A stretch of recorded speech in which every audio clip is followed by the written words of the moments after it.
Geopolitics of Iran. And I'm very excited to introduce Mr. Jeffrey Steinberg, who brings a tremendous background to this subject. So, Jeffrey, the audience is yours. Thank you. Great, thanks. I'm delighted to see that so many people sacrificed being indoors for the afternoon on this finally beautiful southern Florida day.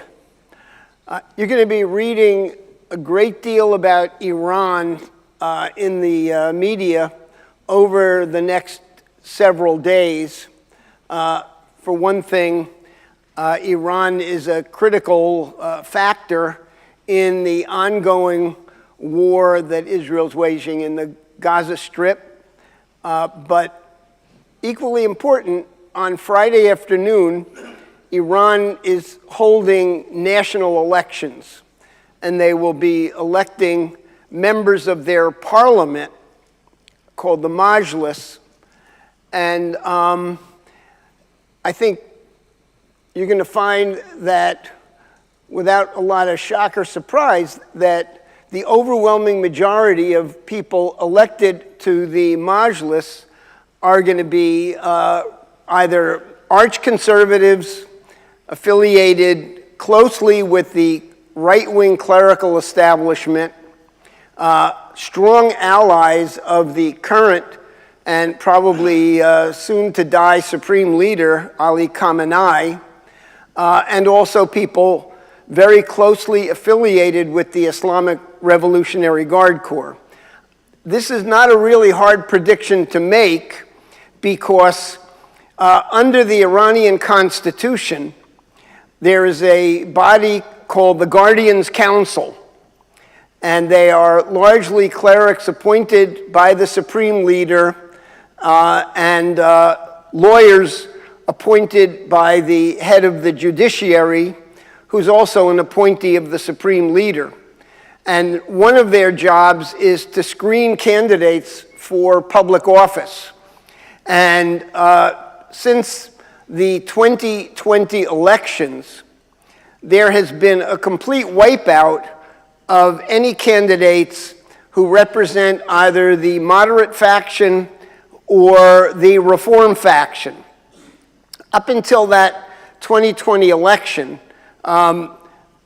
ironically, the elections were relatively open, and for the most part, moderate and reform candidates did generally very well. But since 2020, that's all changed. So there's been a kind of a radicalization process that's taken place that has even further alienated the general population of Iran. It's a country of lots and lots of young people. And so we're going to talk about a number of those developments over the course of the next hour. And I think the other critical thing to be aware of is that Iran is really an extremely paradoxical place in terms of major countries within the Middle East.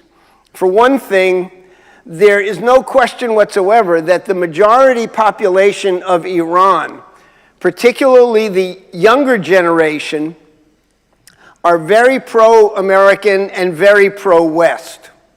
And it would seem to be a tremendous contradiction if you consider the actions of the government. So the whole internal situation within Iran has become more and more fragile and more unpredictable, and there is a constant sort of simmering of popular revolt, which has been met by a tremendous expansion and strengthening of the internal security apparatus. So the country, regardless of what it looks like from the outside, is internally a ticking time bomb. And is there a likely date when the internal situation is going to blow up altogether? It's very hard to say. This has been something that has been building and percolating for the better part of the last decade, and we're going to see that every time there's been a large public upsurge, it's been met with pretty brutal repression. So that's a little bit of the backdrop. Now, Iran is located in a very critical piece of real estate. The Middle East in general, which is sometimes referred to as the Near East, sometimes referred to as Asia Minor, is the bridge between Asia and Europe and Africa. We think about the Middle East. Egypt is clearly a major Middle Eastern country, but it's in the northeast corner of Africa. And Libya is just to the west of it. We have the Persian Gulf, and Iran sits directly on the Persian Gulf and the Gulf of Oman. You can see that it has an enormous border area with Central Asia and what's called South Asia, countries like Afghanistan, Pakistan, which are part of Central Asia, and Turkmenistan to the north is a part of Central Asia. So it's at a critical crossroads, whether you're talking about global trade, the Persian Gulf and the straits that run through there represent one of the major crossroads of global trade. 40 or so percent or more of all global shipping passes through that area.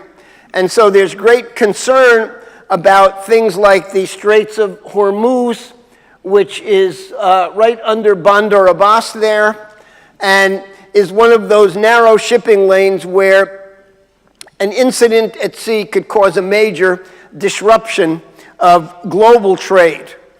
Obviously, the Middle East is a major energy hub for the entire world, and increasingly the energy flows have been moving eastward towards China, Japan, and other major energy consumers in Asia, which has become one of the big growth areas of the global economy.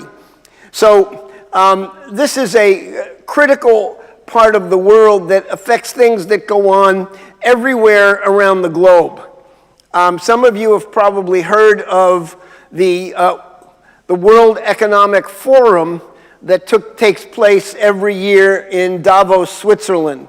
One took place just a few weeks ago, late January, early February. And a year ago, in the midst of the Russian invasion of Ukraine, tensions within the Taiwan Straits in the Far East, the continuing simmering crises in the Middle East, one of the new terms that came out of that Davos meeting was polycrisis.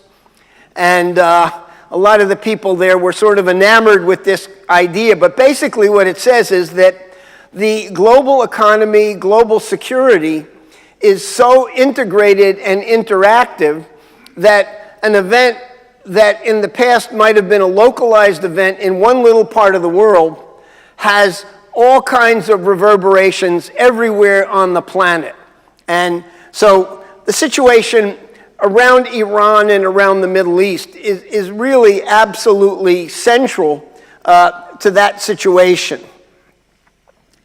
Now, here in the United States, we've got a history that barely goes back 300 years. We're really the new kids on the block in terms of almost any other area on the planet, whether it's Europe, whether it's the Middle East, whether it's the Far East.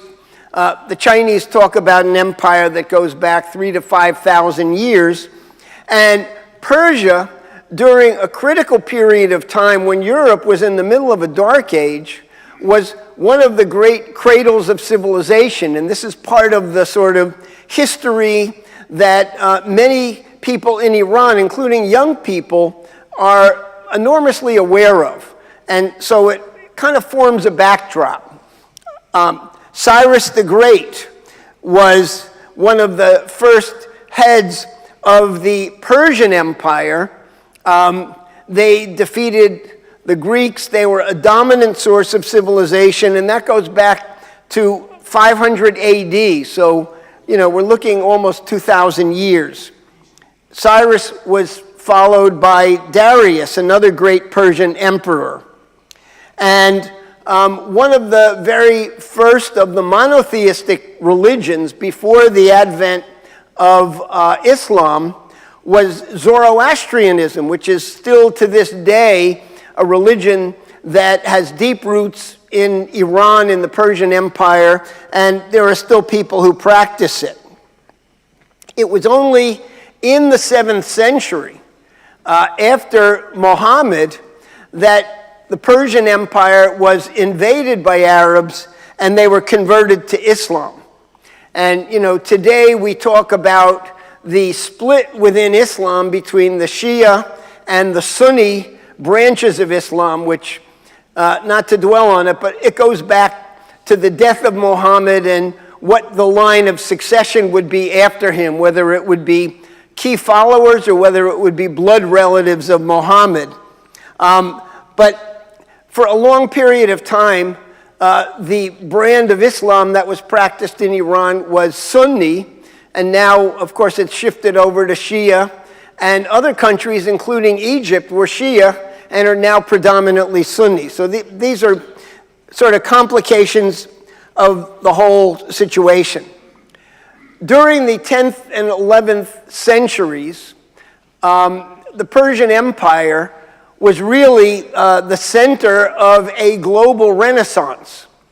The development of modern medicine, some of the great literature, some of the great scientific discoveries in astronomy and navigation all came out of Persia at a time that Europe was moving into this prolonged Dark Age, the period of the Black Death. And it was only in the 1500s that Persia was forcibly converted over to the Shia faction within Islam. But during this long wave of history, the Persian Empire was really quite a vast, extended area that extended eastward all the way into what is today modern India and Pakistan, extended westward not only through today's Iraq, what was referred to as Babylonia, into Egypt, and really up into the area today of modern Turkey and Greece. It was an area that was as all-encompassing as the later Ottoman Empire. These things tend to have a certain historical importance because unlike a lot of people in the United States, many educated Iranians are deeply familiar with this long-standing history. It's a source of pride and identity. So it's not just simply a matter of what used to be versus what is now. It's something that is, something that fuels particularly the drive of a lot of young Iranians who want to see this current government removed and replaced by something more in line with the long history of the contributions of the Persian Empire. At the beginning of the 20th century, many parts of the world really taking up the lessons, the benefits that came from the American Revolution, the economic development of the United States. There were a lot of movements promoting the idea of a constitutional form of government. And in 1905, there was a revolt in Iran which led to the establishment of a constitutional monarchy under the original Reza Shah Pahlavi. So you had a dynastic power, but there was a genuine functioning constitution. There were elections that were, generally speaking, fair. And so this tradition within the 20th century carried forward. In World War II, because of Iran's neutrality and economic and other ties to Germany, there was a Anglo-Russian, in other words, the Allied powers, invaded Iran during the war, And there was a period of time where it seemed as if the Soviet Union was toying with the idea of annexing the northern half of Iran, and where there was a sort of a partition agreement between the Soviets and the British. That was basically blocked in part by the United States, which rejected the idea of a revival of the colonial powers that dominated before World War II. In 1951, there were elections in Iran, and a man named Mohammad Mossadegh was elected prime minister. And you could characterize him as a staunch nationalist and a strong opponent of the European foreign powers that in various ways had attempted to dominate Iran, and particularly the Iranian economy. Mossadegh was moving to have the Majlis, the parliament, pass a law that would have nationalized the Anglo-Persian Oil Company. And so this was something that the British were obviously staunchly opposed to. And so in 1953, there was a coup in which Mossadegh was overthrown. Now, there's a backstory to this that I think is important to be aware of. People who've looked at the history of the overthrow of Mossadegh very often think that this is primarily something that was done by the US.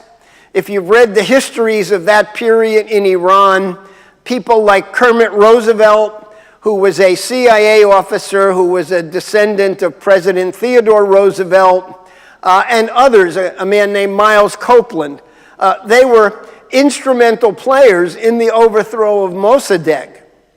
But the actual story is that the United States did not have really much of a vested interest in the internal situation in Iran. Franklin Roosevelt, had negotiated an agreement with the King of Saudi Arabia, giving the United States the major oil concessions in Saudi Arabia, because Roosevelt understood that the British dominated all of the other Persian Gulf oil countries, including Iran in particular. The British wanted to overthrow Mossadegh, but wanted an American footprint on it.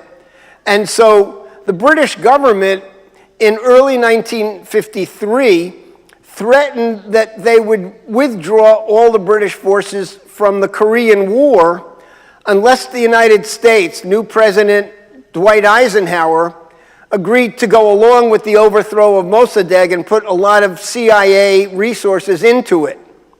And Eisenhower had run for president in 1952, pledging to bring an end to the Korean War, and he was basically on the verge of getting an armistice agreement reached between the North and the South to end the Korean War. And had the British withdrawn at that point, it would have basically blown up that deal and prolonged the war. And so Eisenhower was blackmailed, literally, into giving the green light for CIA cooperation with British intelligence to get rid of Mossadegh. And the British basically had used a number of the clerics, sort of the generation before Khomeini, as the major driving force. There were two elements that participated in the overthrow of Mossadegh, and they were both basically paid lucratively for it. The first was the clerics, and the second was the bazaris, the small businesses that ran all of the bazaars. And so basically, Mossadegh was overthrown. Eisenhower remained furious at the British and got his revenge in 1956 when the British and French and Israelis invaded Egypt to take over the Suez Canal, and Eisenhower put his foot down and ordered the British first to withdraw. So it didn't help Iran very much, but it was Eisenhower's bit of revenge against the alleged partners in the special relationship in London, who had forced him into a situation he didn't want to be involved in. So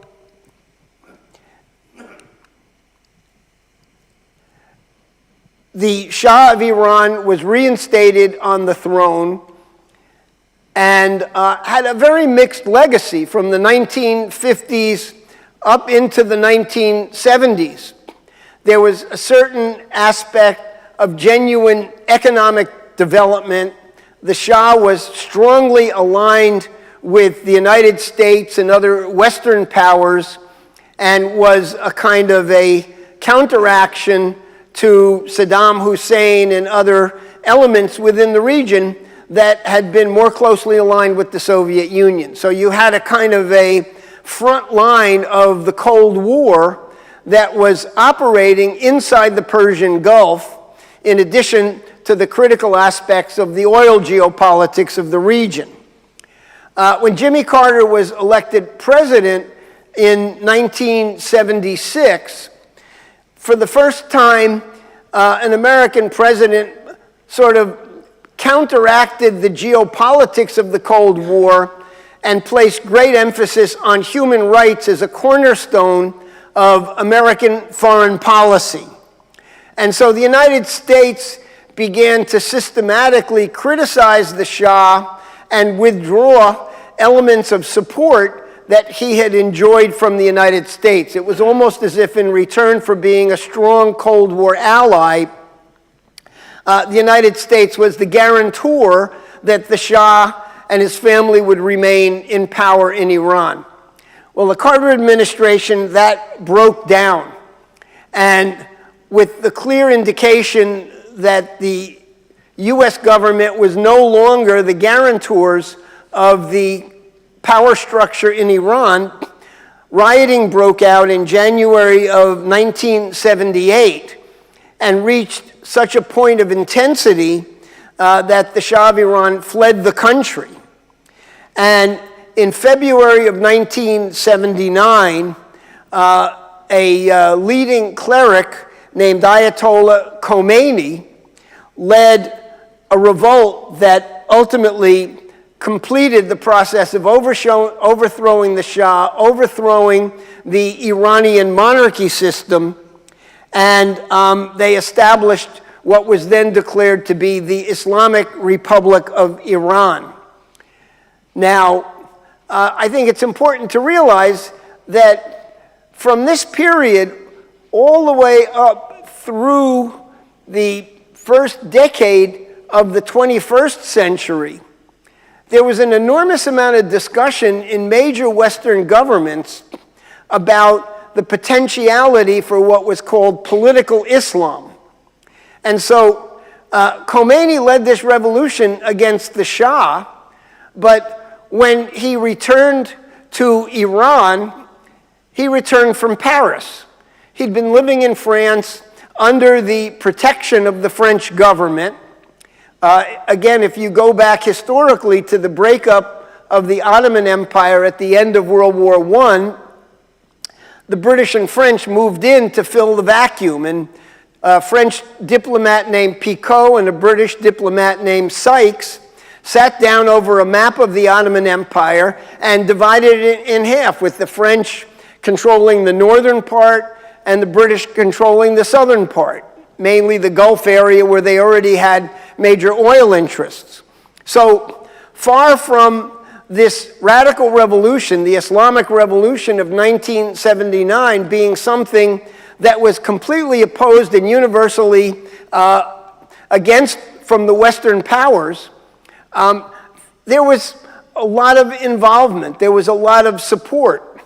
Even after the revolution and the overthrow of the Shah and Khomeini coming into power, there were a lot of elements in that initial government who were very closely aligned with factions within the United States and in Europe. There were people who were Iranian social democrats who were part of the original government, and it was unclear that the Islamic Republic was going to really be a tightly consolidated Islamist regime. On November 4th, 1979, quote, students, unquote, stormed the U.S. Embassy in Tehran. People remember they took all of the people inside the embassy as hostages, and they held them there for quite a long period of time. They confiscated a lot of documents and basically highlighted the role of the United States going back to the overthrow of Mossadegh. So they were really sort of fomenting a more radicalized directionality for Iran.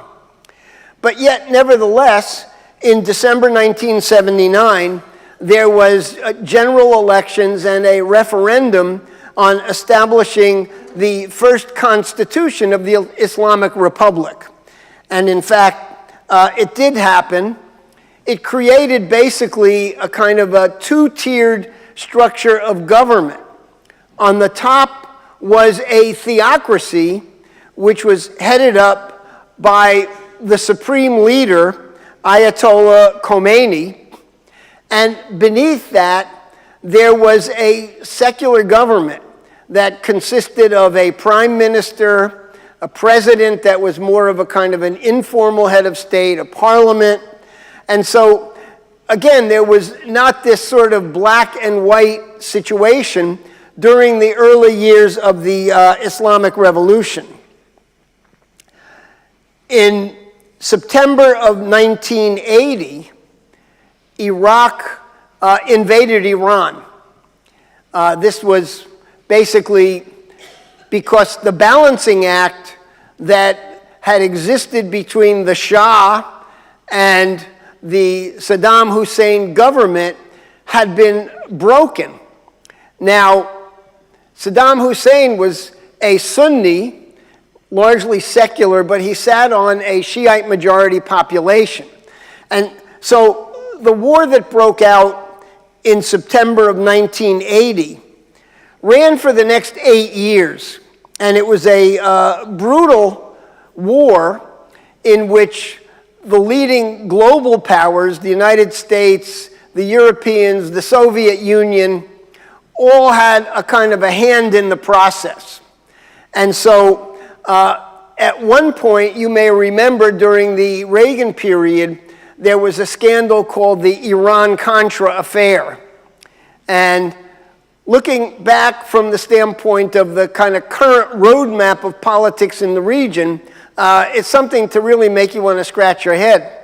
So the United States did not want either side to win the war, and they were following a kind of a balancing act. Which side needed to be boosted up and provided with weapons so that this thing would, continue going for a fairly long period of time.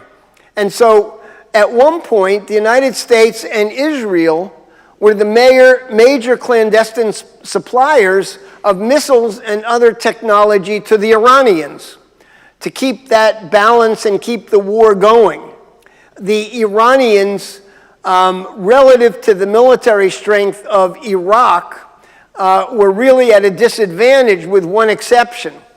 The population of Iran was about 2 to 3 times the size of the population of Iraq. And you may remember that there were military operations during that war back and forth in which there would be human waves of young, poorly trained and poorly armed Iranians who were just thrown into the breach like a meat grinder. But, that kept the balance of the war going. At a certain point, around 1986, it became clear that the tide was turning more in favor of Iran, and so the United States switched over and began providing covert military assistance to the Iraqis, to Saddam Hussein. A very close friend of mine who passed away last year was a Special Forces colonel and later was the top Defense Intelligence Agency official for the Middle East. He was sent by the Pentagon to Baghdad, and he became the senior advisor to the Iraqi armed forces and helped them completely restructure and develop more effective tank warfare.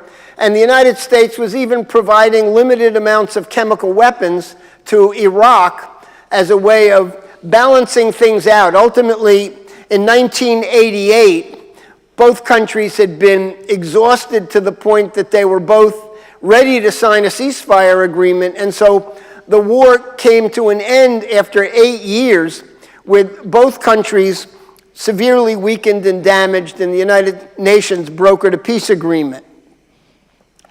In June of 1989, Ayatollah Khomeini died, and in an election, again, controlled by two religious bodies, one, the Council of Guardians, and the other, the Assembly of Experts, they chose the person who was then the president of Iran, a man named Ali Khamenei, not to be confused with Khomeini, but Khamenei was elected, chosen as the new supreme leader, and he's been the supreme leader right up through to today.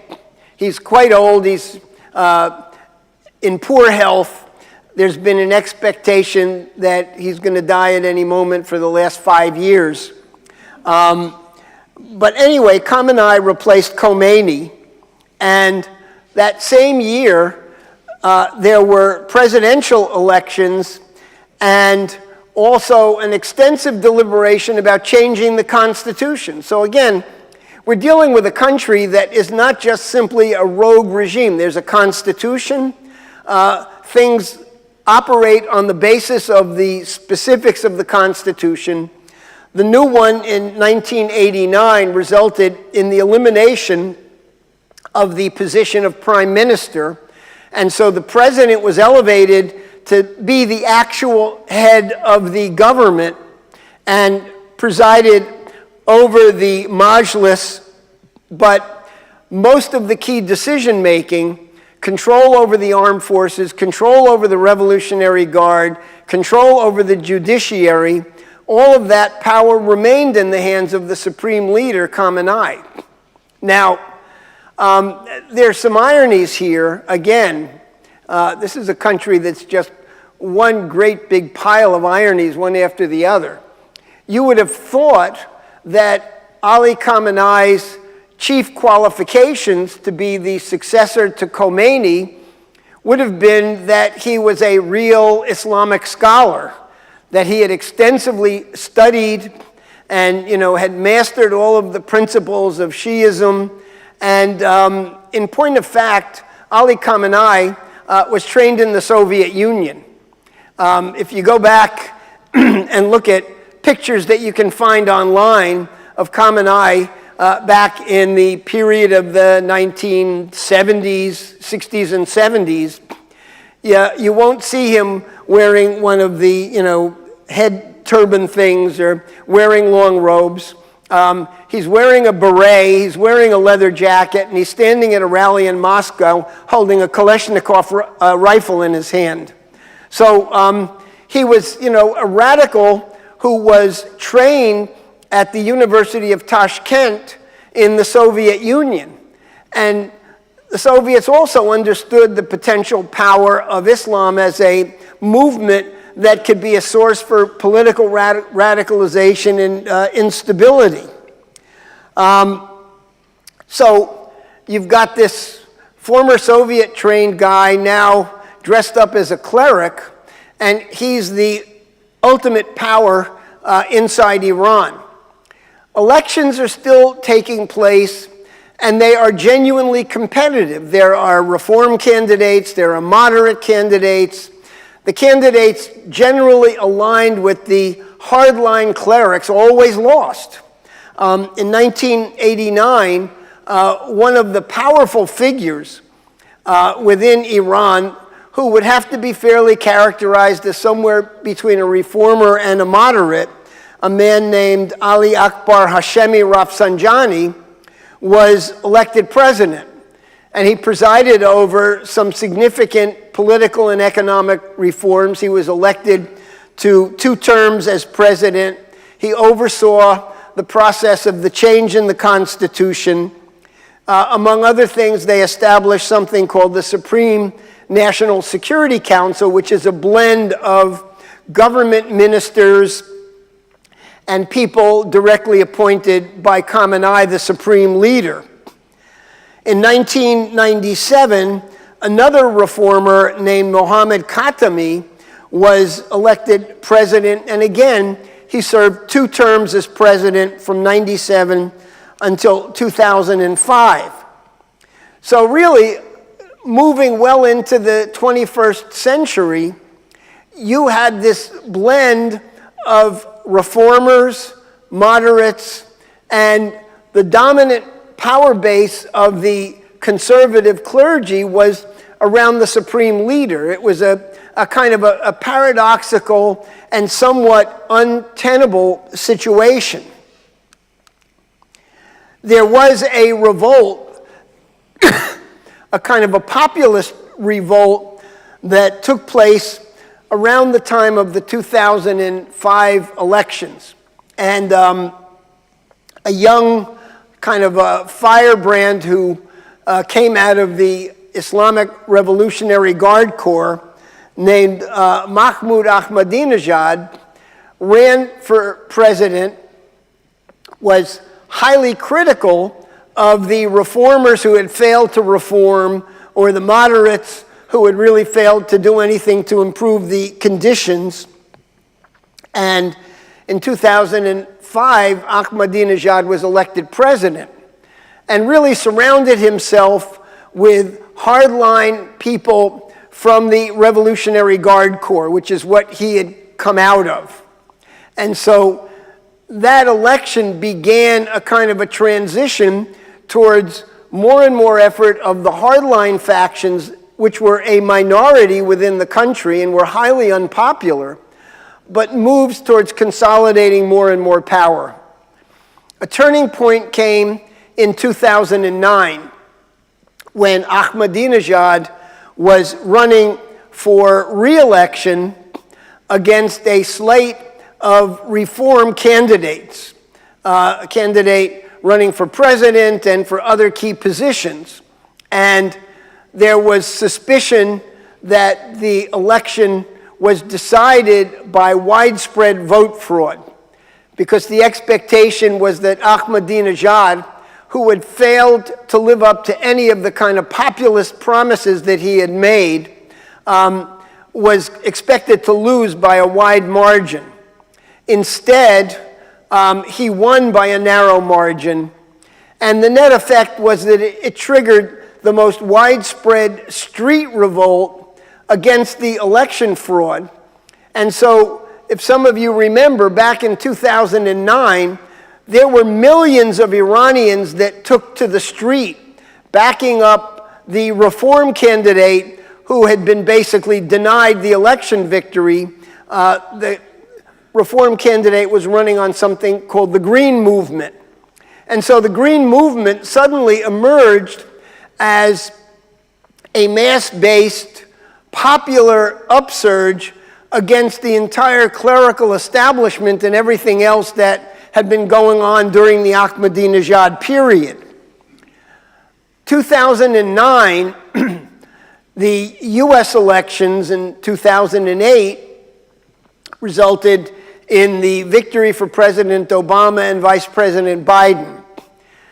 And they came into office with the idea that they were going to negotiate an agreement with Iran that would assure that Iran's work on nuclear energy did not translate into Iran developing a nuclear bomb. Now, Iran, as I said, had been a country that had a fairly large educated population. A lot of people were involved in science and engineering, and initially the German company Siemens agreed to build a nuclear power plant for Iran to modernize their economy at a place called Bushehr. And eventually Siemens dropped out of the project well into its completion, and then Russian companies, Rosatom, took it over. So Iran developed a nuclear power plant, a rather large one, on the coast. It was used for electricity generation. It was used for desalination. There were other experimental things going on. The net effect is that Iran had the domestic capability to reprocess uranium and to basically boost up the levels to where it could move gradually towards a bomb grade. The U.S. was, among other countries, very concerned about this, and so the Obama administration came in at a very unfortuitous moment for Iran, and right at the outset there were communications, secret communications back and forth between the Obama administration and Khamenei, laying out the potentiality for negotiations over what eventually became the JCPOA, the Joint Comprehensive Plan of Action, which was to block Iran from developing a nuclear weapon while allowing them to continue to build on their civilian commercial nuclear program. And so the correspondence between Khamenei and officials of the Obama administration was considered to be such a priority in Washington that the U.S. did not lift a finger, never even said a word publicly in support of the Green Movement and the accusations and the mass protests on the street. And as the result of that, the security forces, the Islamic Revolutionary Guard Corps, and another auxiliary force called the Bashir Militias, made up of hundreds of thousands of young people, kind of modeled on the Red Guard in China during the Cultural Revolution. They basically crushed the Green Movement. The leaders of it were either executed or jailed or placed under house arrest. And so the net effect is that the Green Movement came to an end. After the second term of Ahmadinejad, and there were term limits, so no president can serve for more than 2 terms in office. In 2013, another reform candidate was elected president by a wide majority named Hassan Rouhani. And Rouhani, again, was elected twice, served as president of Iran, participated in the negotiations for the JCPOA, and in 2015, the countries involved in that negotiating, which was Iran, the United States, Britain, France, Germany, China, and Russia, all signed on to the agreement. And so it went into effect starting on January 1st, 2016. So you had that sort of resolved issue of curbs on Iran moving towards developing a nuclear weapon. And there were fairly rigorous and extensive surveillance agreements reached within the JCPOA.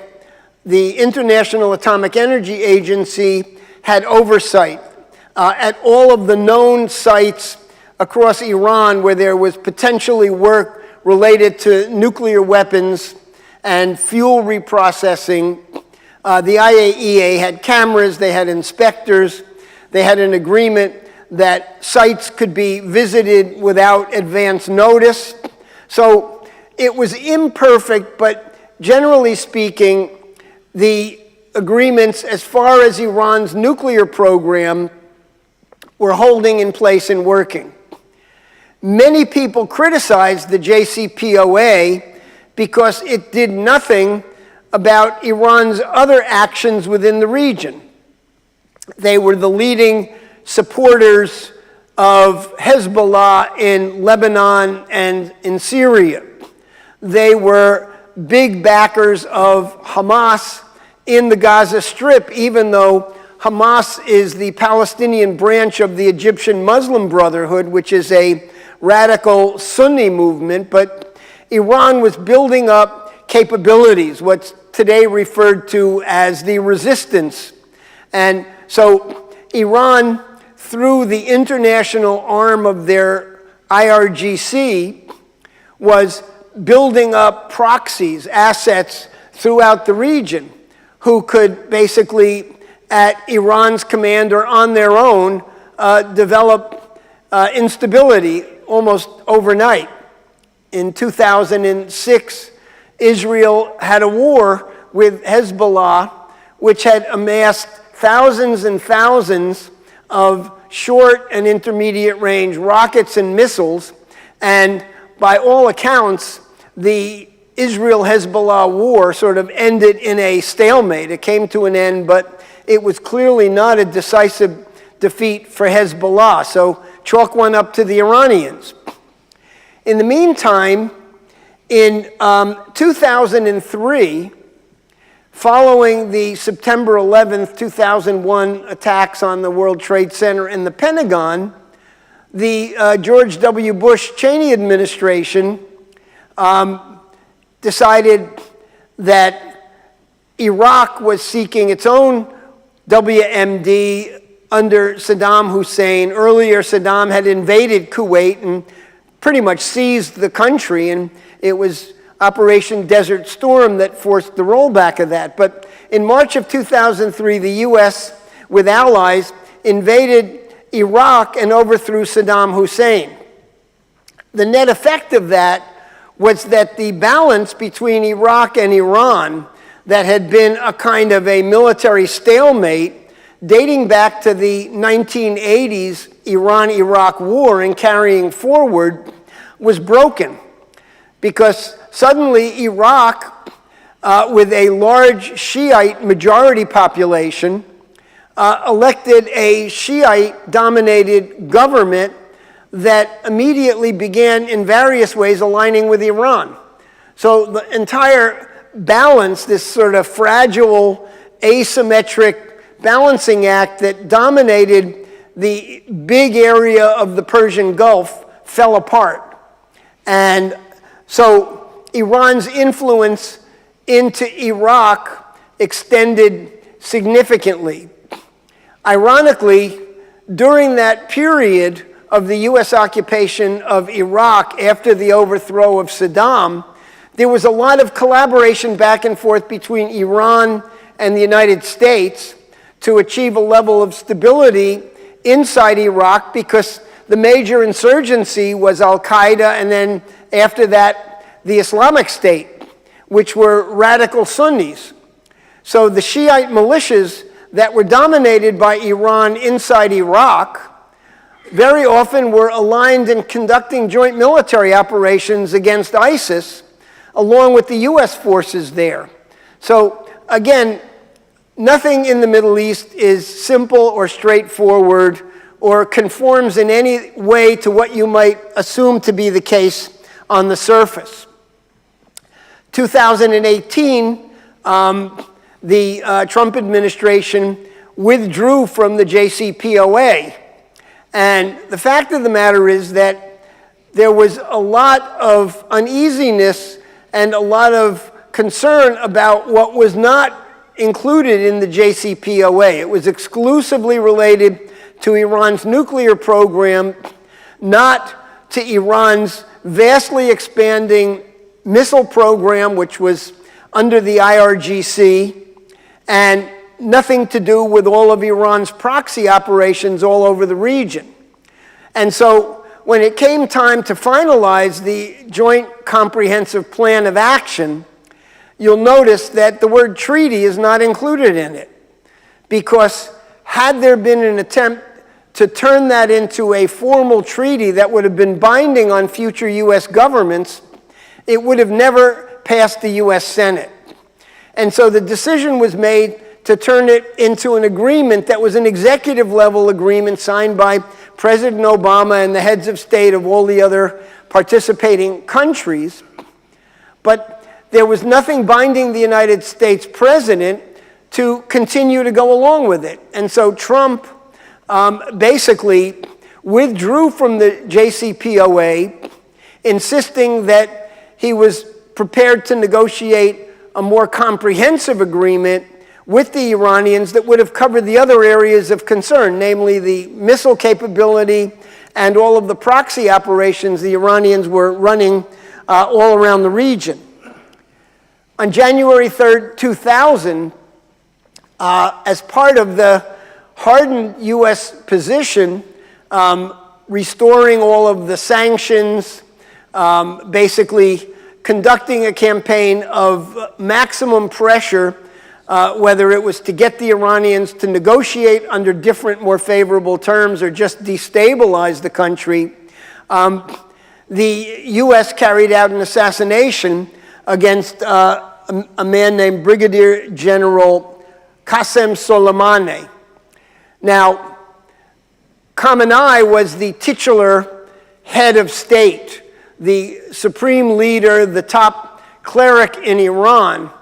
But from the standpoint of real material power, Soleimani was really right there, right beside Khamenei, and in many respects was a more powerful political figure in Iran and within the entire region. Soleimani ran what was called the Quds Brigade, which refers to Jerusalem, of the Islamic Revolutionary Guard Corps. That was their foreign legion.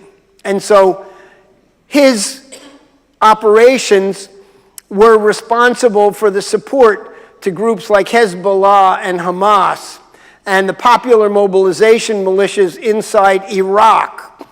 People now more recently talk about the Houthis being another asset of the Iranians, but again, the story is more complicated than that. The Houthis have been an independent force within Yemen for decades, really centuries. And if you want to get an understanding of Yemen, think about Afghanistan at the southern tip of the Persian Gulf, right at the mouth of the Red Sea, because it's mountainous, it's tribal, the population are fiercely independent. Nobody has successfully conquered Yemen. Not the British, not the Soviets, not the United States. And when the U.S. threw its support behind Saudi Arabia and the UAE trying to conquer Yemen and install a pro-Saudi, pro-UAE government, it turned into a gigantic fiasco, which still continues to this day. And so it was only in that context that the Houthis were willing to turn to the Iranians to get support from them for the supply of missiles and things like that. But to think of them as a controlled proxy of Iran is really a kind of a misstatement of the reality of the situation. Now, under the new Constitution of 1989, a very comprehensive sort of dual power structure of government was established in Iran. At the top of everything is the supreme leader. And that system is called Velayat-e Faqih, that really develops this idea of there being a supreme leader. This is something that's widely disputed within Shiite Islam, which tends to be much more diffused and more, quote, democratic than the hierarchy in Sunni Islam. So the whole concept of a supreme leader from a theological standpoint is completely incompatible with Shiite Islam. But nevertheless, that structure exists within the Iranian Republic, within the Constitution, and the supreme leader is the person who is in charge of the Supreme National Security Council, which is made up of clerics and people from the elected government. The president, the foreign minister, the minister of defense, the head of Iranian intelligence, they all sit on that Supreme National Security Council, along with the clerics who are part of the Assembly of Experts and Guardians Council. The Islamic Revolutionary Guard Corps, people talk all the time about the deep state and the state within the state. And if there's a place where that term is really appropriate, it's Iran. Because the Islamic Revolutionary Guard Corps is the most powerful individual institution in the country. And much of the Iranian economy is run by private fiefdoms. They're kind of referred to as foundations.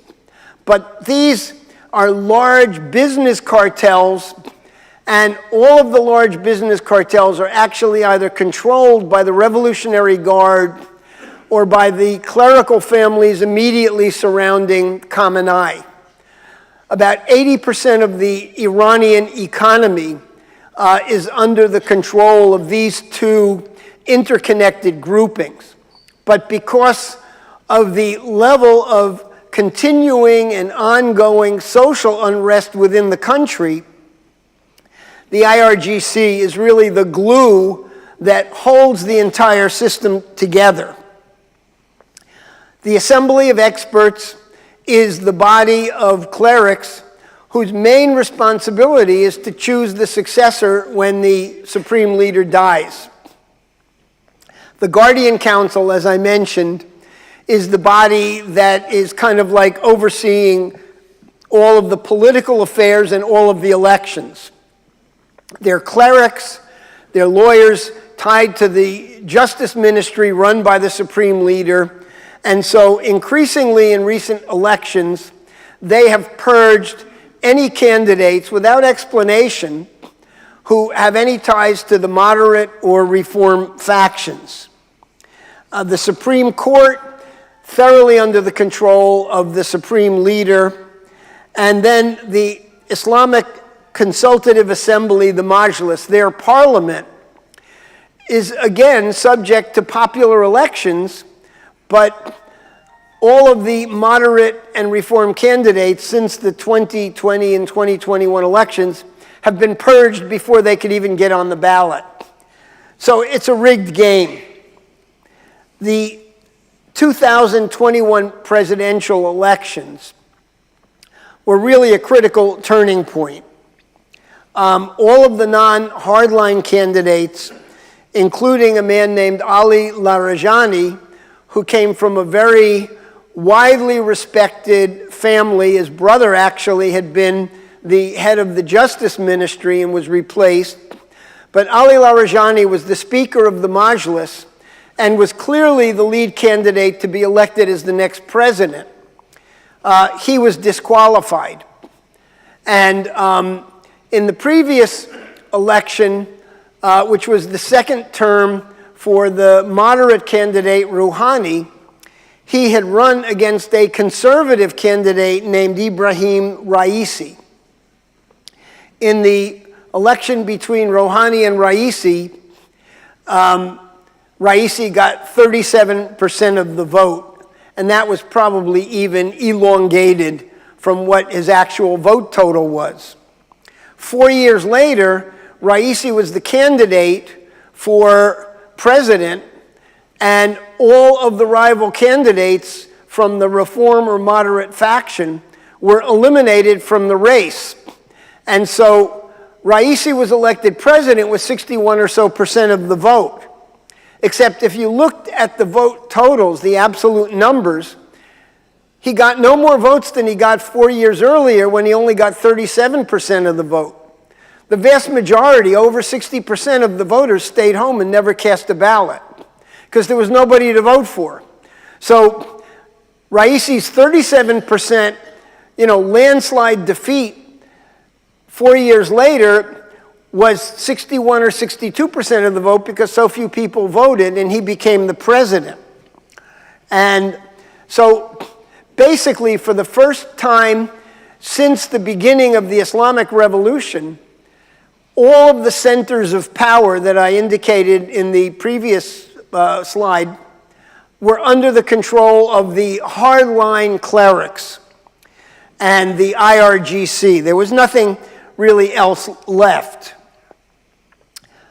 The problem was that the Iranian economy functioned on the basis of a very effective bureaucracy made up of career public servants working in all of the government ministries, and all of those people were part of the reform and moderate faction. When Raisi came in as part of the clean out of any residual reform factions, they were all fired. And so all of the positions within all of the ministries were filled largely by people from the Islamic Revolutionary Guard Corps. And for the most part, they were completely unqualified for the jobs that they were assigned. They had no background, they had no knowledge of it. It was an open invitation for looting. And so the net effect has been that over the last 3 years, 4 years or so, Iran has gone through a period of tremendous economic dislocation. Areas that were lucrative agricultural areas have been basically turned into dust bowls because there is a very lucrative business in Iran of production of bitcoins. And so these are basically high-speed, super powerful computers that, generate these algorithms.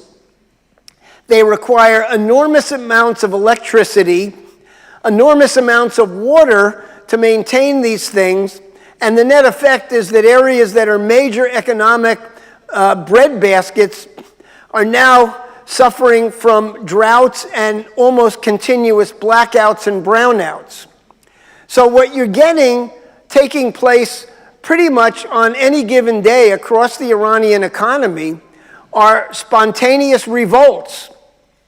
And so the experience that the IRGC had in 2009, when there was a highly centralized and highly political revolt that had potential to overthrow the Islamic Republic and bring on really meaningful reforms, that machinery has been expanded and honed to where basically you've got a different level of conflict internally in Iran now. For one thing, back during the Green Movement, there were a dozen or so well-identified and well-known political leaders who ran the revolt.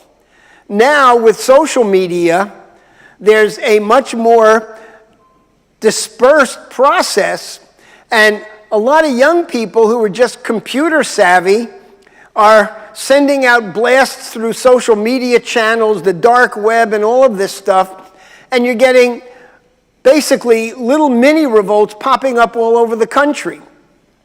About 1.5 years ago, the economic crisis, the water shortages, the food shortages had reached such a significant level that the protests were gaining enough traction that the government had to start making some concessions.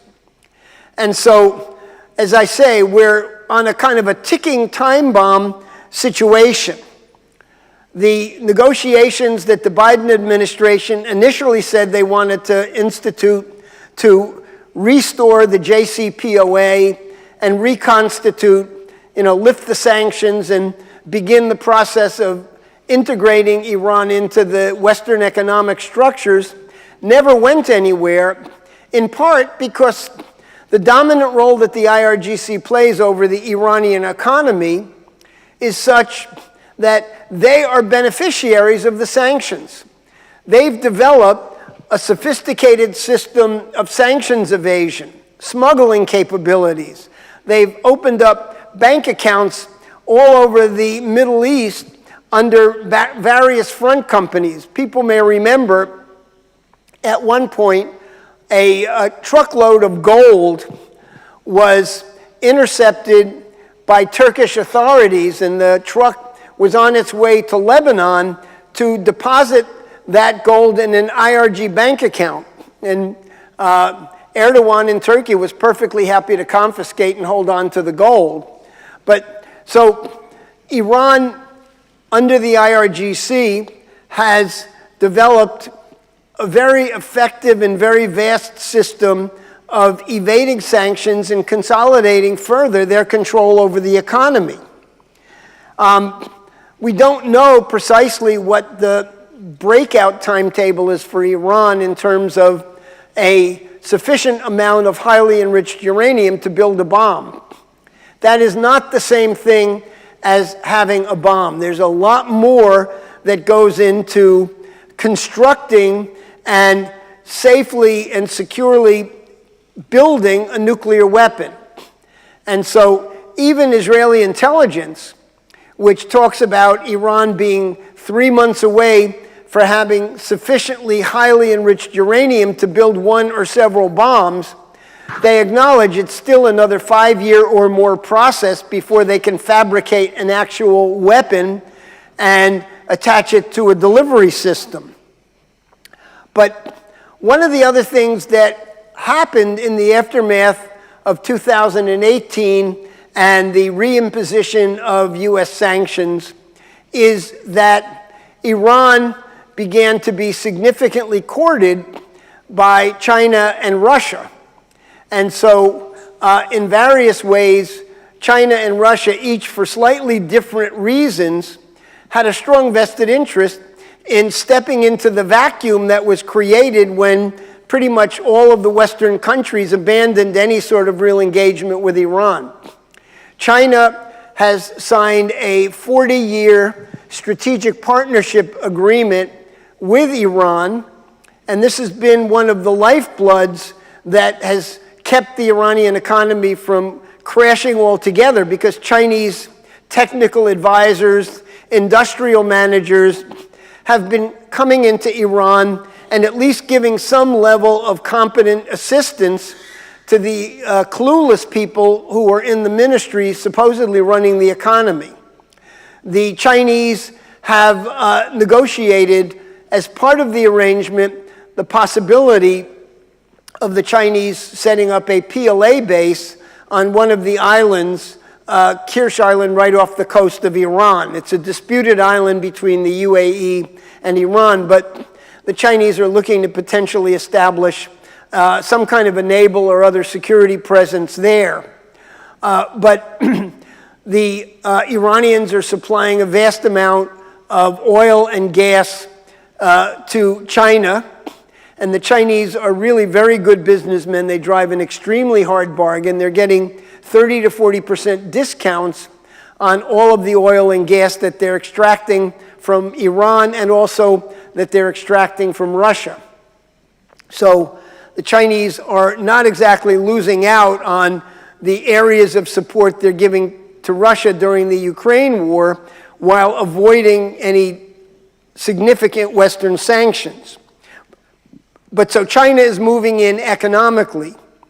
The Russians, for their part, have always maintained a strong relationship between the Russian military and the Iranian Revolutionary Guard Corps. And in fact, the Russians have military advisors in there training the IRGC in counterinsurgency methods, which the Russians have perfected. And now we know that drones and some missile components that the Russians need to maintain and continue the Ukraine war are coming from Iran. And again, it's a very lucrative pipeline of money for the IRGC people.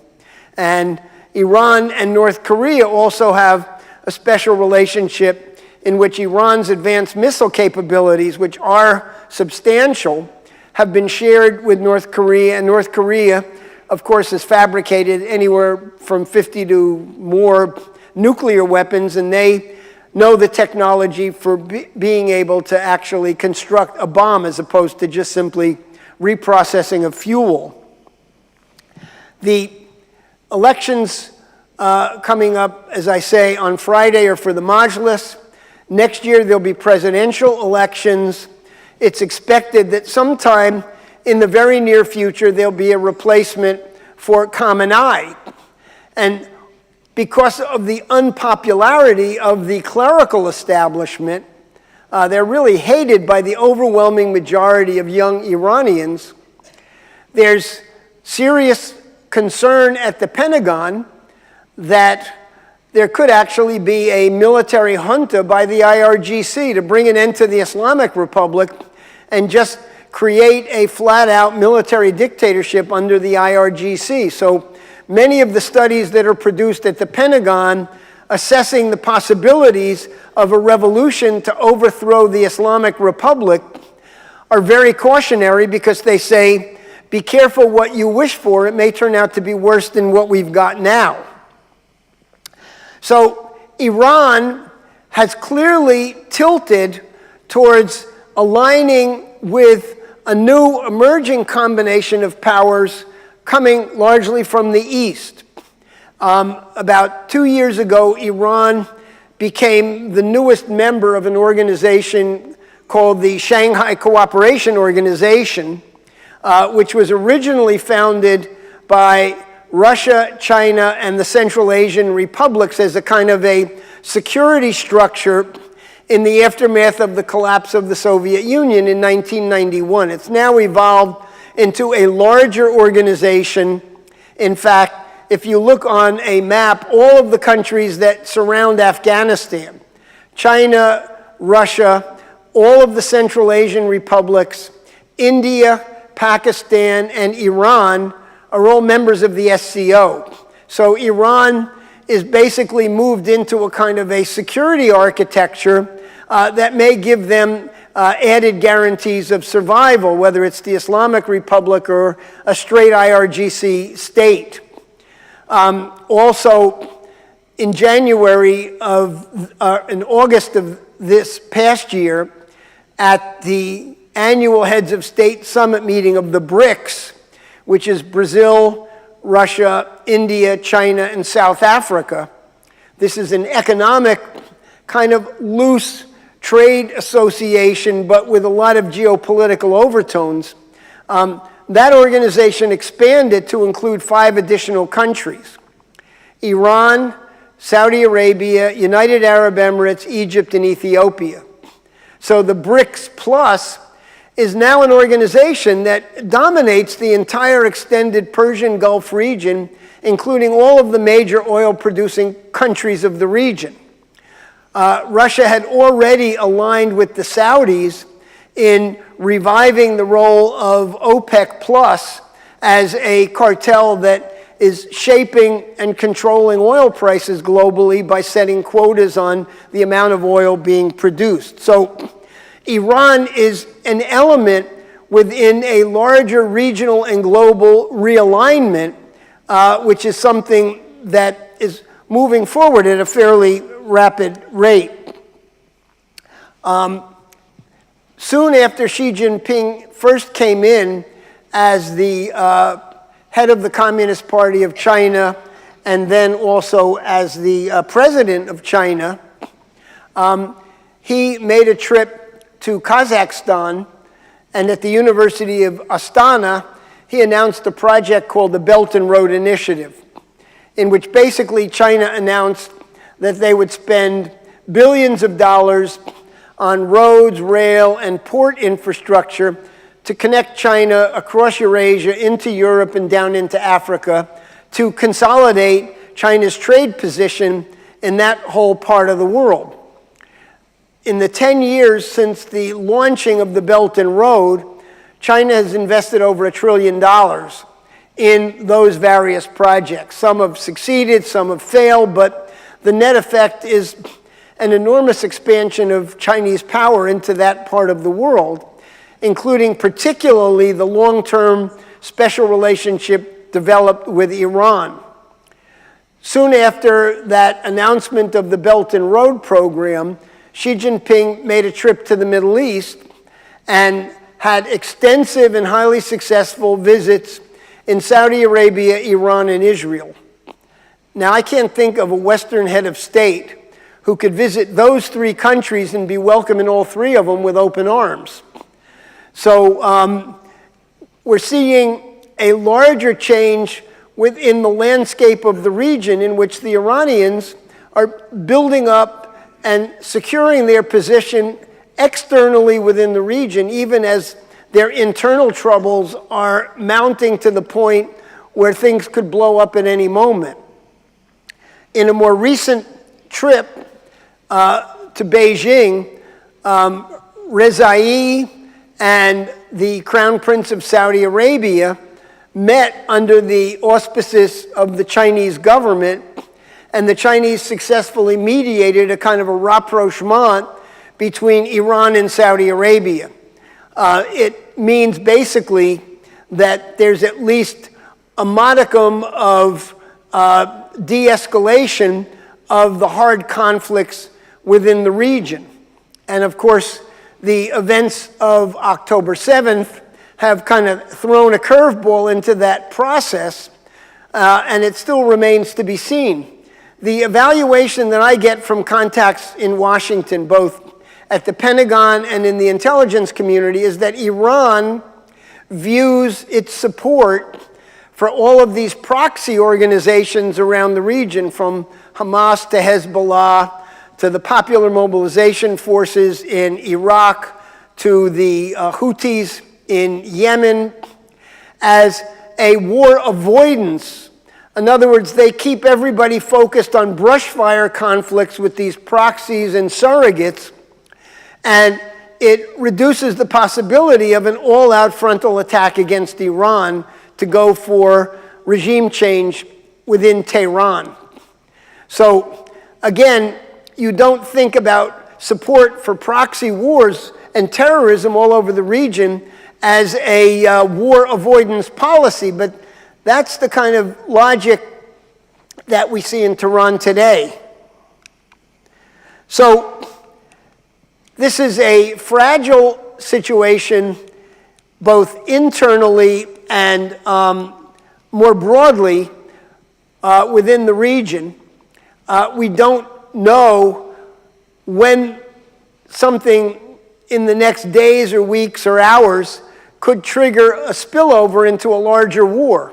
I mean, the Biden administration is clearly concerned about the continuing shipping routes through the Red Sea into the Suez Canal, which are largely being bypassed because of added risk premiums on insurance for large cargo ships.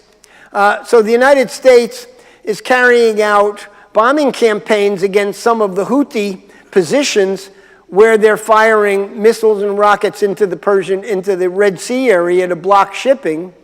But the U.S. at the same time has negotiators meeting with Hezbollah and Israel to make sure that the current war in Gaza doesn't also spill over into Lebanon and draw the United States into a larger regional conflict.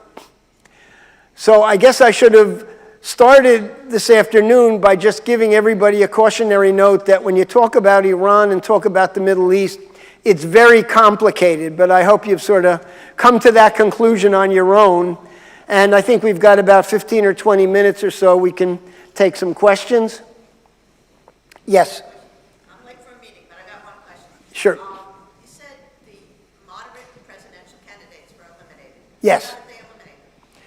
Because the Guardian Council vets all of the candidates for president, and they just simply said, no, this candidate's not qualified, not qualified. They don't have to give an explanation. It's just strictly arbitrary. It's another element of the system that has now moved in a direction that's really endangering the survival of the system itself by eliminating any potential for genuine elections in which, it placated the population that there were enough moderate candidates who were winning elections year after year after year to where they dominated the Majlis and largely controlled the presidency from, really the outset of the Islamic Revolution, with a few exceptions. And now that situation has been replaced by a hardened, very unified, and very nasty structure running the place top down. Mm-hmm. Yes, back there? Two questions. One, what do you see as the best outcome or whatever outcome versus the U.S., vis-a-vis the U.S., and also vis-a-vis Jerusalem, Israel? I was afraid somebody was going to ask about that. There's a whole 2-hour lecture I'm giving on the Israel-Palestine situation, and it's a long history back. I mean, just to give a few kind of highlight points. From 1948 right up until the Oslo Accord agreements in 1993, the region was dominated by wars. people talked about the Israel-Palestine conflict in 1948. It was actually a full-blown war that lasted 2 years. All the Arab powers, all the Arab League countries declared war on Israel the day that they declared statehood. And so the Palestinians, right off the bat, were caught in the middle in a full-blown war situation where Jordan, Egypt, Iraq, Syria, Lebanon, all, were in a state of war with Israel. It continued in the 1950s with Suez. It continued with the 67 war, the 73 war, and eventually, by sheer exhaustion, there began to be negotiations, first Camp David in 79, and then leading up into 1993 with the Oslo Accords that laid out a potential for a two-state solution in which Jerusalem would be a city under some international administration because of all of the holy sites in the area between Jerusalem and Bethlehem. And all of that was moving in a certain direction, which ended abruptly in 1995 with the assassination of Prime Minister Yitzhak Rabin. And to my view, that was a turning point event, kind of like the two Kennedy assassinations and the Martin Luther King assassination in the US all wrapped up into one, because it fundamentally changed the direction of Israel to a kind of begrudging acceptance of a negotiated two-state solution to adamant opposition. And much to the surprise of people in the US, in 1996, a year after Rabin's assassination, Netanyahu was elected prime minister for the first time. And he's been the dominant figure in Israel ever since. And the orientation has been to abandon Oslo and abandon the idea of a two-state solution and exploit the fact that Hamas is running Gaza and the Palestinian Authority, really the PLO, Fatah, is running the West Bank. And it's very easy to keep pitting one against the other and basically say, we have nobody to negotiate with. So I think it's a situation that the US administration finds very unsatisfactory and unhealthy. The Trump administration tried to take the approach of building from the outside in, making a big deal between Israel and the Arabs, figuring eventually the Palestinian issue would sort itself out under that larger umbrella in which the Sunni Arabs and Israel would align under the United States as a kind of a Middle East NATO to contain or ultimately maybe go to war with Iran. Iran was the issue that drove that original Abraham Accords forward. And so, right now there's no clear idea of direction. The fault lines between the current Israeli government and the Biden administration are widening. Obviously, the world is sort of, reeling from first the impact of the Hamas attack on October 7th and now the Israeli military operations in Gaza. So I wish I could give you a kind of a neatly wrapped up concluding chapter to this book, but there is none right now. Well, think about it. Get back to me in about 10 minutes. Okay, great. It's a deal. Yes. I think I understood you to say that the president can serve 2 terms, and I'm assuming those are 4-year terms. Yes, correct. And what about The president is in Iran is allowed to serve 2 4-year terms, and that's it. Yeah. and the supreme leader? Is there a limitation on the time? No. Nope. Is he kicked out, or does he have to die, or what? The Assembly of Experts is the body that's appointed by the supreme leader to decide on the succession, and they do have the authority, if the supreme leader is in such ill health that he really needs to be replaced, they can replace him. And as I say, for quite a number of years, Khamenei has been in poor health, but he's managed to maintain and consolidate a further and further grip on power. And so now there's a much more active discussion about who will be his replacement. And there's basically 2 names that are being considered. One is Rezai, who's the current president. And of course, when Khomeini died, Khamenei was the president of Iran. He was elected to 2 terms. And so he was, kind of the stepping stone from president to supreme leader. So Rezai is one possibility, except most people in Iran realize the guy is semi-illiterate. I mean, he from like 3rd grade, he was sent to some of the religious schools in which he really never got a basic education. So does he have the credentials or the authority to be the new supreme leader? The other person on the short list is Khamenei's son, who's a younger cleric. And so, there's some people who sort of object to the idea that it becomes a kind of a family despotic, line of succession. So it's an open-ended question of where it's going to go. And increasingly, because of the instability at the top and the incompetence of this current group of people in power, and, the Iranians don't like the idea of foreigners coming in and, sort of moving in and taking over their economy. There's a lot of opposition to the Chinese simply because they're not Persian. As I say, there's a sense of pride in the long wave history of the Persian Empire, and the idea that, basically the descendants of the Mongol hordes are going to come in and take over Iran is something that a lot of even some of the nationalists are opposed to.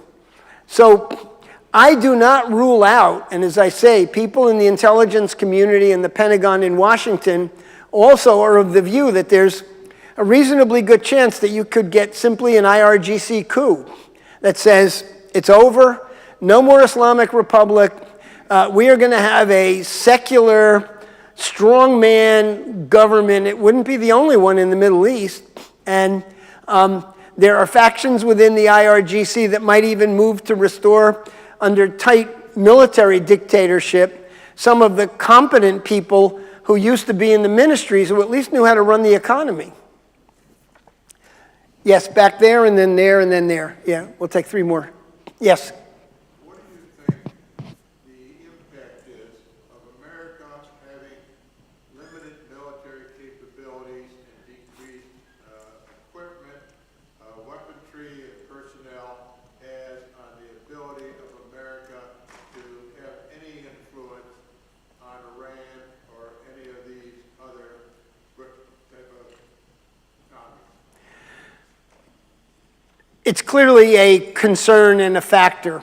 In fact, one of the issues that has been a big concern of some of the major Arab governments that are aligned strongly to the United States within the region, Jordan, Egypt, a few others, they're worried. They don't like the term Asia pivot. They see that from the time that term was coined by Kurt Campbell during the Obama administration, basically that the center of global economic gravity is shifted from the Atlantic to the Pacific. The United States needs to be basically more present in the Indo-Pacific region. You notice that the Pacific Command is now the Indo-Pacific Command. We're trying to court India as a kind of a security ally. People in the Middle East say, hey, the U.S. is going to be out of here. And that makes us all very, very nervous and unhappy. And one of the arguments that was made first by Trump and now by Biden about expanding this Sunni Arab-Israeli relationship is that Israel can be the new sort of guarantor of the survival of these Arab regimes, because Israel can be the proxy or surrogate for the United States, weapons supplies, and all kinds of other things. That makes those governments very, very unhappy and uncertain. And if you want to ascribe a military objective to Hamas and the October 7th attack, not only was there a target of opportunity because of internal disputes in Israel over Netanyahu's judicial reforms, among other things, but they saw the United States aggressively moving to consolidate a Saudi-Israeli agreement that would have really consolidated the whole Sunni Arab-Israeli bloc as a kind of military bloc against Iran. And the Hamas people said, well, if this happens, then the Palestinian cause is dead. You know, if the Saudis make a deal with the Netanyahu government in Israel for larger regional security interests and to contain Iran, then there is no Palestinian possibility whatsoever. And so they kind of ran a kamikaze operation, a suicide mission, to make it impossible for the Saudis to sign on to that deal with Israel, leaving the whole Palestinian issue on the sidelines, which Mohammed bin Salman was probably pretty ready to do. He was going to get nuclear energy, major U.S. weapon systems, and a treaty guarantee of the survival of the House of Saud from the U.S. in return for the deal with Israel. He wants that. So, you know, basically, all of the contours of the region have been sort of grafted on those arrangements, but underlying all of it, the Arab countries see the United States packing its bags and getting ready to leave and find some alternative way to be the security guarantor of the region without the strong U.S. military presence on the ground, which has been their guarantee. So it is a big concern, and of course, the amount of inventory of weapons that's been expended between the Ukraine war, the war that's going on now, the supplying to Israel, the increased supplies to Taiwan to offset the potential of a Chinese invasion there. It's burning through inventory, and our military industrial structures don't have a surge capability. We used to. We had it during World War II, but we don't have a surge capability anymore. And so the inventory depletion is now competing with continuing supplies to Ukraine, to Israel, to Taiwan, and there's no short-term solution to that problem. You can't just, you know, add water and suddenly you've got a doubling or tripling of your production capability. It's not there. And with $34.5 trillion in federal government debt, that compounds the problem in the ability to invest in rapid expansion of those production. There, and then final question there. Yeah.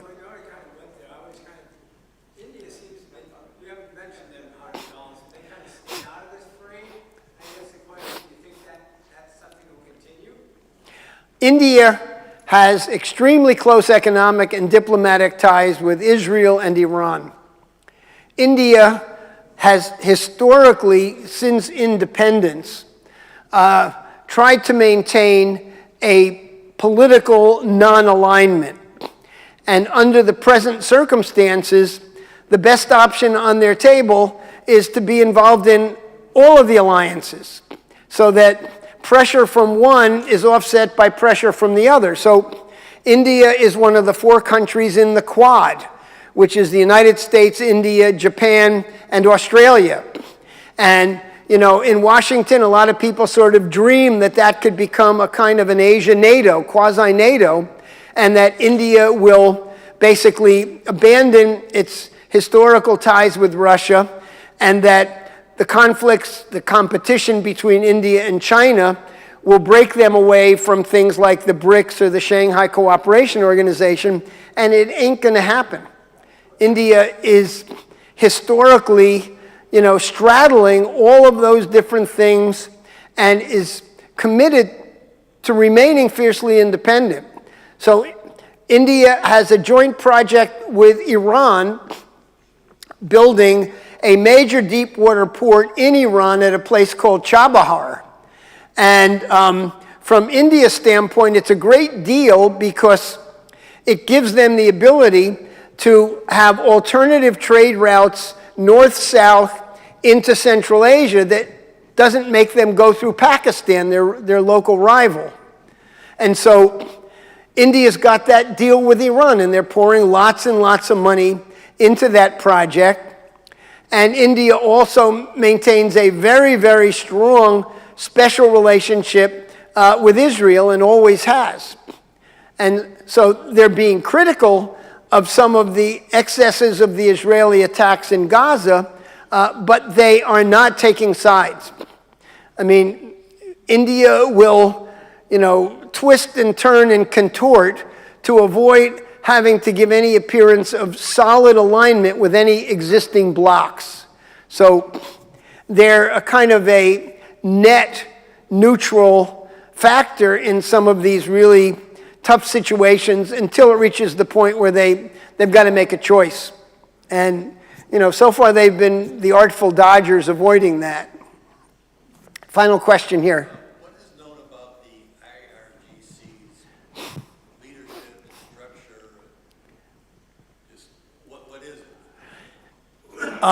The IRGC, first of all, there's a regular Iranian armed forces. There is a regular Iranian intelligence service. But they dwarf in comparison to the resources and manpower that the Islamic Revolutionary Guard Corps has. They were the force that was at the cutting edge of the Iraq War in the 80s. They were the force that basically facilitated the purge of those elements within the original Islamic Republic government who were Western-oriented social democrats and reformers. They got rid of them. So they've built up a power base. And, there are known leaders. There's a general who's in charge of the IRGC. You can go online and you can read about all of them, and it's a force structure. They're largely less important from the standpoint of named personnel, and more important from the standpoint that they are the deep state. They got their hands in every aspect of the economy. They are the guarantors of the survival of the Islamic Republic. If they decide to go for dictatorship instead, it's a done deal. Nobody's going to fight it. Nobody's got the guns to fight back against it. There are even people in the IRGC who maintain relationships with the reform and moderate factions. So they are the power behind the throne, and they are the decision makers. They've got people who are retired IRGC commanders who are running major business enterprises, the entire construction industry, the entire armaments industry, major parts of the energy sector, oil and gas. They're all run by either current or former IRGC officials. It's really a kind of a clean sweep, and that's something that's been increasingly more and more consolidated over the last half decade or last decade, really. Jeffrey? Yes. On behalf of the United Church, thanks so much for that insightful and interesting presentation.